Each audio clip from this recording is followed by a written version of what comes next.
पुढे पुढील बातमीकडे. माजी खासदार संजय काका पाटील यांचा भारतीय जनता पक्षातील प्रवेश सध्या लांबणीवर पडला आहे. राज्य विधिमंडळाचे अधिवेशन सुरू असल्यामुळे नियोजित पक्षप्रवेश कार्यक्रम पुढे ढकलण्यात आल्याची माहिती समोर आली आहे. अधिवेशन संपल्यानंतर मुख्यमंत्री देवेंद्र फडणवीस यांच्या उपस्थितीत तासगाव येथे संजय काका पाटील यांचा भाजपमध्ये अधिकृत प्रवेश होण्याची शक्यता व्यक्त केली जात आहे. त्यामुळे तासगावसह संपूर्ण सांगली जिल्ह्यातील भाजप कार्यकर्त्यांमध्ये या कार्यक्रमाबाबत उत्सुकता निर्माण झाली आहे. संजय काका पाटील यांच्या पक्षप्रवेशाबाबत गेल्या काही दिवसापासून राजकीय वर्तुळात विविध चर्चा सुरू असून त्यांच्या प्रवेशामुळे जिल्ह्यातील राजकीय समीकरणावरही परिणाम होण्याची शक्यता वर्तवली जात आहे. मात्र पक्षप्रवेशाच्या अंतिम तारखेची अधिकृत घोषणा अद्याप करण्यात आलेली नाही.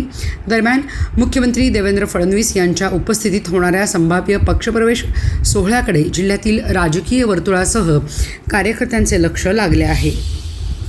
आज माजी खासदार संजय काका यांच्या भारतीय जनता पार्टीतील प्रवेशाच्या निमित्तानं मुंबई येथे वरिष्ठ नेते मंडळींच्या गाठीभेटी घेतल्या.